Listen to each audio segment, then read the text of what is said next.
বাংলাদেশে আক্রমণ করলে নিজে ধ্বংস হবে ভারত। ভারত দীর্ঘদিন ধরে বাংলাদেশের উপরে আগ্রাসন চালিয়ে আসছে।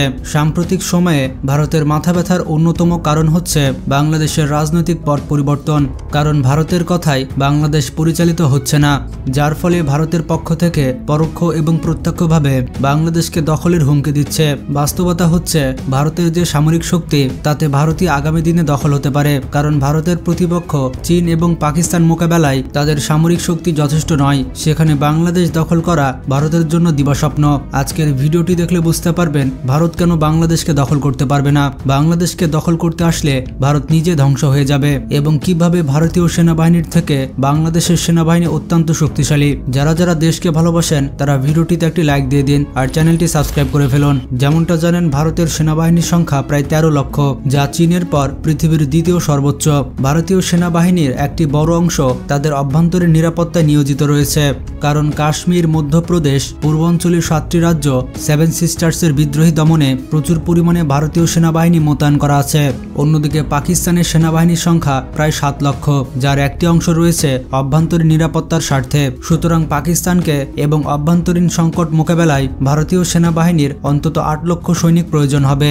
অন্যদিকে অবশিষ্ট মাত্র 5 লক্ষ সৈনিক দিয়ে ভারত চায়নার মোকাবেলা করবে নাকি বাংলাদেশে আক্রমণ করবে? সেনাবাহিনীর সংখ্যা বিবেচনায় ভারতের পক্ষে এই মুহূর্তে পাকিস্তান, বাংলাদেশ কিংবা চীনের বিরুদ্ধে অফেন্সিভ মিশন পরিচালনা করা সম্ভব নয়, কারণ কোনো দেশে আগ্রাসন চালাতে গেলে সেই দেশের থেকে 3 গুণ বেশি সৈন্যের প্রয়োজন হয়। ভারতের অবশিষ্ট 5 লক্ষ সৈন্যর মাঝে অন্তত 3 লক্ষ সৈন্য লাগবে চীনের মোকাবেলায়, যার ফলে বাংলাদেশের বিরুদ্ধে সর্বোচ্চ 2 লাখ সৈন্য মোতায়েন করতে পারবে ভারত। বিপরীতে বাংলাদেশের সেনাবাহিনীর সংখ্যা 1,70,000। এই সংখ্যা বিবেচনায় বাংলাদেশে আগ্রাসন চালানো ভারতের জন্য সম্ভব নয়। তবে সমর্থন দেওয়ার মতো সমরাস্ত্র থাকলে অর্ধেক সৈন্য দিয়ে আগ্রাসন চালানো সম্ভব। যেমন ব্রিটেন, ফ্রান্স, যুক্তরাষ্ট্র এদের অন্য দেশের উপর আগ্রাসন চালাতে খুব বেশি সৈন্যের প্রয়োজন হয় না, কারণ বিমান বাহিনীর অব্যাহত সমর্থন পেলে কম সৈন্য দিয়ে যুদ্ধে জয়লাভ করা সম্ভব। তাই ভারতীয় বিমান বাহিনীর সক্ষমতা সম্পর্কে আলোচনা করা দরকার। বন্ধুরা, বিমান বাহিনী বলতে শুধুমাত্র যুদ্ধ বিমানকে বোঝায় না,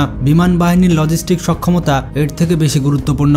ভারতীয় বিমান বাহিনীকে লজিস্টিক সাপোর্ট দেওয়ার মতো কার্যকর হেভিওয়েট পরিবহন বিমান রয়েছে 10টি এবং মিডিয়াম ক্যাটাগরিতে রয়েছে 30টি। ভারতের মতো একটি বিশাল দেশে সৈনিক এবং রসদ মোতায়েন করার জন্য কয়েকটি ট্রান্সপোর্ট বিমান যথেষ্ট নয়। 2020 সালে চীনের সাথে সংঘর্ষ হলে ভারতের ট্রান্সপোর্ট ফ্লিটের ঘাটতি সামনে আসে। তৎকালীন সময়ে কয়েক সপ্তাহ লেগেছিল সৈনিক এবং সরঞ্জাম মোতায়েন করতে। ফলে বাংলাদেশের বিরুদ্ধে লড়াই হলে ভারতীয় বিমান বাহিনীর লজিস্টিক ফ্লিট গেম চেঞ্জার ভূমিকা পালন করতে পারবে না। অন্যদিকে ভারতীয় বিমান বাহিনী প্রায় 500টির মতো যুদ্ধ বিমান রয়েছে।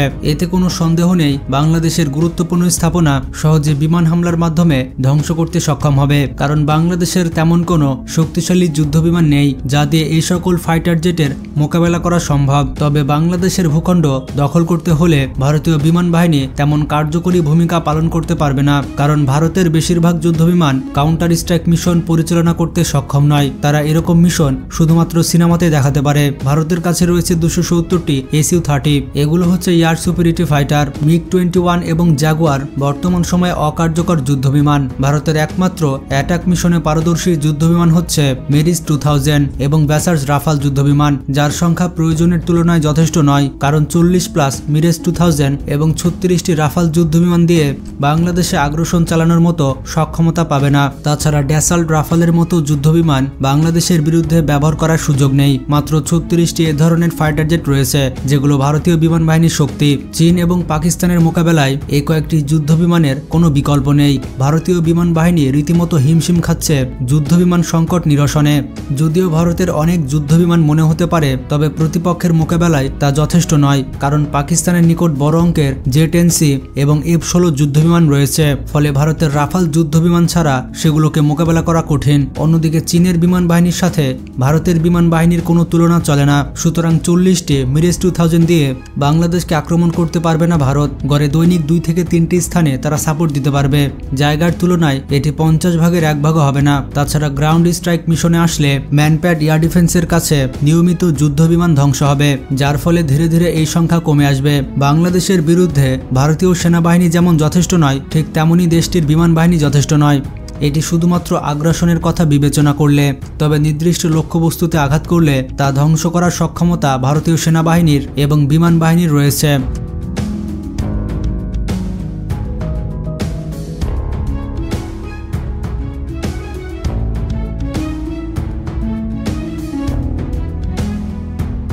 এই দৃষ্টিভঙ্গি থেকে বিবেচনা করলে বাংলাদেশের সামরিক শক্তি বৃদ্ধি করা প্রয়োজন। তবে আপনাদেরকে জানিয়ে রাখতে চাই, ভারতের আগ্রাসনের বিরুদ্ধে বাংলাদেশ সেনাবাহিনী কঠোর অবস্থান করছে।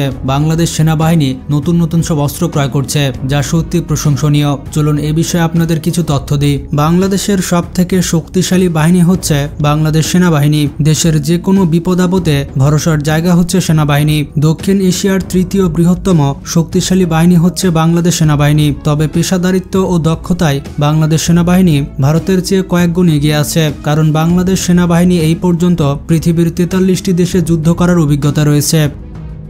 বিপরীতে ভারতীয় সেনাবাহিনীর ভারত ব্যতীত অন্য কোনো দেশে যুদ্ধ করার অভিজ্ঞতা খুব একটা নেই। বাংলাদেশ সেনাবাহিনী জাতিসংঘের অধীনে প্রায় অর্ধশতাধিক দেশে সরাসরি যুদ্ধ করার অভিজ্ঞতা পেয়েছে, যার ফলে বাংলাদেশ সেনাবাহিনীর দক্ষতা ও অভিজ্ঞতা ভারতীয় সেনাবাহিনীর থেকে অনেক বেশি। পেশাগত দক্ষতার পাশাপাশি আধুনিক সমরাস্ত্র ক্রয়েও মনোযোগ দিতে শুরু করেছে সেনাবাহিনী। বিশেষ করে ভারতের হুমকি মোকাবেলায় বাংলাদেশ পৃথিবীর বিভিন্ন দেশ থেকে যুদ্ধাস্ত্র, ট্যাঙ্ক, যুদ্ধবিমান, যুদ্ধজাহাজ ইত্যাদি অনেক কিছু ক্রয় করতে চলেছে, যেগুলো ফোর্সেস গোল 2030 সালের মধ্যেই বাংলাদেশ সেনাবাহিনীর বহরে যুক্ত হতে চলেছে। বর্তমানে বাংলাদেশ ভারত উত্তেজনার মধ্যে বাংলাদেশ সরকার আরও বেশি পরিমাণ সমরাস্ত্র নিজ দেশে উৎপাদন এবং বাইরের দেশ থেকে ক্রয় করার সিদ্ধান্ত নিয়েছে। বাংলাদেশ এমন ভয়ঙ্কর কিছু অস্ত্র অর্ডার করেছে, যেগুলো হাতে পেলে বাংলাদেশ সেনাবাহিনী আরও বেশি শক্তিশালী হয়ে যাবে। বাংলাদেশ সেনাবাহিনীর একটি কৌশলগত অস্ত্র হচ্ছে অ্যাম্ফিবিয়াস ট্যাঙ্ক। সম্প্রতি বাংলাদেশের সেনাবাহিনী চায়না থেকে 54টি উভচর ট্যাঙ্ক অর্ডার দিয়েছে। এই ট্যাঙ্কগুলো পানিতে এবং মাটিতে দুই জায়গাতে চলতে পারে। এই ট্যাঙ্ক তীব্র স্রোতের মধ্যে অনায়াসে চলতে পারে। বাংলাদেশ নদীমাতৃক দেশ হওয়ার কারণে এই ধরনের ট্যাঙ্ক বাংলাদেশের জন্য অধিক উপযোগী। ভারত বাংলাদেশের মধ্যে যুদ্ধ হলে ভারত শুরুতেই বাংলাদেশের যোগাযোগ ব্যবস্থা ভেঙে দিতে চাইবে। এর জন্য তারা বাংলাদেশের ব্রিজ, সেতু, কালভার্ট ইত্যাদির উপরে হামলা চালাতে পারে। কিন্তু বাংলাদেশের উভচর ট্যাঙ্কগুলো নদী, নালা, খাল, বিল সব জায়গাতেই চলতে পারে, আর এর জন্য যুদ্ধক্ষেত্রে এই ট্যাঙ্কগুলো সব থেকে বেশি ব্যবহার করা যাবে। টাইপ 8103 মডেলের এই ট্যাঙ্কগুলো মাটিতে এবং পানিতে সমানভাবে যুদ্ধ করতে পারে। এই ট্যাঙ্কে রয়েছে 105 মিলিমিটার মেশিন গান, রয়েছে 12.5 মিলিমিটার সেকেন্ডারি গান এবং anti tank missile firing capability. তাছাড়া বাংলাদেশ সেনাবাহিনী অস্ত্র ক্রয়ের দিক থেকে বেশ দক্ষতার পরিচয় দিয়েছে। কৌশলগত দিক থেকে বাংলাদেশ সেনাবাহিনী এই ট্যাঙ্কগুলো চীন থেকে অর্ডার করেছে, কারণ বাংলাদেশের অন্যতম প্রতিপক্ষ রাষ্ট্র হচ্ছে ভারত, আর ভারতের প্রধান শত্রু হচ্ছে চায়না। ভারত চাইলেও এই উভচর ট্যাঙ্ক চায়না থেকে ক্রয় করতে পারবে না। আর যুদ্ধক্ষেত্রে যত ইউনিক অস্ত্র দিয়ে শত্রুপক্ষকে ঘায়াল করা যায়, যুদ্ধক্ষেত্রে ততটা এগিয়ে থাকা যায়। ইতিমধ্যে চায়নার আর্মি বাংলাদেশ আর্মির জন্য এই সব ট্যাঙ্ক তৈরির কাজ শুরু করে দিয়েছে। স্থলপথের পাশাপাশি আকাশপথেও যুদ্ধের সক্ষমতা অর্জন করেছে বাংলাদেশ সেনাবাহিনী। অনেক আগে থেকে বাংলাদেশ সেনাবাহিনী তুরস্কের কাছ থেকে পায়রাক্তার ড্রোন কেনার চুক্তি করেছে। আকাশপথে ভারতের বিরুদ্ধে যুদ্ধে পায়রাক্তার টিবিটি ড্রোন হবে একমাত্র কার্যকরী অস্ত্র। তুরস্কের তৈরি এই অ্যাটাক ড্রোনগুলো কতটা ভয়ঙ্কর অস্ত্র তা আপনারা রাশিয়া ইউক্রেন যুদ্ধে দেখেছেন। ইউক্রেন যুদ্ধে মাত্র 12টি পায়রাক্তার টিবিটি-2 ড্রোন দিয়ে প্রায় 3000 রাশিয়ার সামরিক যান ধ্বংস করে দিয়েছিল। আর এই ঘটনাটি যুদ্ধক্ষেত্রে একটি অবিশ্বাস্য ঘটনা। তাই তুরস্কের এই ড্রোনগুলো ছোট প্যাকেটে বড় ধামাকা। তুরস্কের এই অ্যাটাক ড্রোন সারা বিশ্বে সুনাম অর্জন করেছে। তাই বাংলাদেশ তুরস্কের কাছ থেকে এই ড্রোন অর্ডার করেছে। 2022 সালে বাংলাদেশ তুরস্কের কাছ থেকে পরীক্ষামূলকভাবে 3টি বায়রাক্তার টিবিটি ড্রোন ক্রয় করলেও বর্তমান পরিস্থিতিতে এই সংখ্যা আরও বাড়তে পারে বলে জানিয়েছে বাংলাদেশ সেনাবাহিনী। তুরস্কের তৈরি এই ড্রোন কেনার সবথেকে বেশি সুবিধা হচ্ছে তুরস্ক কখনোই ভারতের কাছে এই ড্রোন বিক্রি করবে না। ইতিমধ্যে ভারত সরকার তুরস্কের কাছ থেকে বায়রাক্তার টিবিটি ড্রোন কেনার প্রস্তাব দিলেও তুরস্ক ভারতের অনুরোধ প্রত্যাখ্যান করেছে। আর ভবিষ্যতেও তুরস্ক এই ড্রোন ভারতকে বিক্রি করবে না। তুরস্ক শুধুমাত্র তার বন্ধু দেশগুলোর কাছে এই ড্রোন বিক্রি করে থাকে। দক্ষিণ এশিয়ার দেশগুলোর মধ্যে তুরস্ক বাংলাদেশ ছাড়া শুধু পাকিস্তানের কাছে এই ড্রোন বিক্রি করেছে। বাংলাদেশের কাছে তুরস্কের তৈরি এই বায়রাক্তার টিবিটি ড্রোন 50টি থাকলে ভারত সহজে বাংলাদেশকে কাবু করতে পারবে না।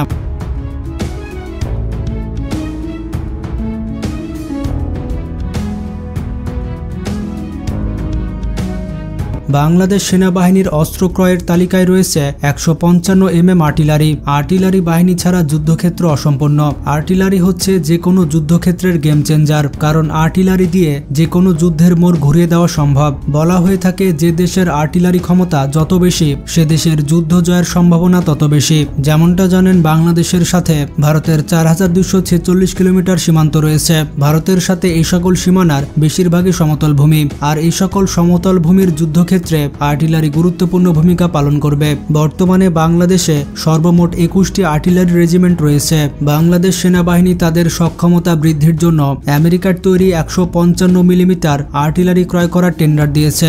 আমেরিকার তৈরি এই আর্টিলারির বিশেষ বৈশিষ্ট্য হচ্ছে এই আর্টিলারি খুব সহজে হেলিকপ্টারের মাধ্যমে এক স্থান থেকে অন্য স্থানে নিয়ে যাওয়া যায়, যার ফলে যুদ্ধকালীন সময়ে বাংলাদেশ সেনাবাহিনী এই আর্টিলারিগুলো প্রয়োজন অনুযায়ী এক জায়গা থেকে অন্য জায়গায় নিয়ে যেতে পারবে। 155 আর্টিলারির একটির ওজন হচ্ছে 4.5 টন এবং এই আর্টিলারি পরিচালনা করার জন্য 7 জনের একটি দলের প্রয়োজন হয় এবং এই আর্টিলারির রেঞ্জ 40 থেকে 50 কিলোমিটার পর্যন্ত হয়ে থাকে। তবে বাংলাদেশ আমেরিকার কাছ থেকে কতটি আর্টিলারি ক্রয় করতে যাচ্ছে সেটি এখনো পর্যন্ত জানা যায়নি। বাংলাদেশ সেনাবাহিনীতে এমন আর্টিলারি সিস্টেমের ব্যাপক চাহিদা রয়েছে। গ্লোবাল ফায়ার পাওয়ার জানিয়েছে বাংলাদেশ সেনাবাহিনী 2 রেজিমেন্ট অর্থাৎ 28টি আর্টিলারি সিস্টেম ক্রয় করতে চলেছে। আশা করা যাচ্ছে আগামী বছরের মধ্যেই এই আর্টিলারিগুলো বাংলাদেশ সেনাবাহিনীর বহরে যুক্ত হয়ে যাবে। বাংলাদেশের এই আর্টিলারিগুলো অনেক বেশি অত্যাধুনিক এবং শক্তিশালী। এই আর্টিলারিগুলোকে প্রতিরোধ করার মতো সক্ষমতা বর্তমানে ভারতের হাতে নেই, কারণ বর্তমানে ভারত নিজেদের তৈরি আর্টিলারি ব্যবহার করছে। তবে ভারতীয় আর্টিলারিগুলো আমেরিকার মতো এতটা উন্নত নয়, আর এই আর্টিলারিগুলোর মান নিয়ে অসন্তুষ্ট রয়েছে ভারতীয় সেনাবাহিনীর মধ্যে। বাংলাদেশের সাথে যুদ্ধক্ষেত্রে ভারতীয় এই আর্টিলারিগুলো খুব একটা বেশি কাজে আসবে না। আমেরিকার কাছ থেকে কেনা বাংলাদেশের আর্টিলারিগুলো ভারতের আর্টিলারিগুলোর থেকে অনেক বেশি শক্তিশালী প্রমাণিত হবে।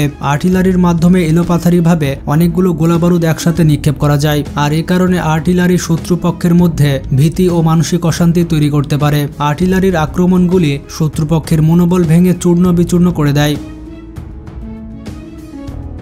তাছাড়া বাংলাদেশের সামরিক প্রশিক্ষণের মান অনেক উন্নত, যার ফলে প্রতি বছর অনেকগুলো ভারতীয় অফিসার বাংলাদেশ মিলিটারি একাডেমি থেকে প্রশিক্ষণ নিয়ে থাকে। এমনকি মিয়ানমার থেকেও তাদের সামরিক অফিসাররা বাংলাদেশে এসে প্রশিক্ষণ গ্রহণ করে। সম্প্রতি মিয়ানমারের সেনাপ্রধান বাংলাদেশকে তাদের সেনাবাহিনীকে প্রশিক্ষণ দেওয়ার অনুরোধ জানিয়েছে। তবে বাংলাদেশ সেনাবাহিনী মিয়ানমারের এই অনুরোধে সাড়া দেয়নি, কারণ বাংলাদেশ যদি মিয়ানমারের সামরিক বাহিনীকে প্রশিক্ষণ দেয় তাহলে তারা বাংলাদেশ সেনাবাহিনীর সমকক্ষ হয়ে উঠতে পারে।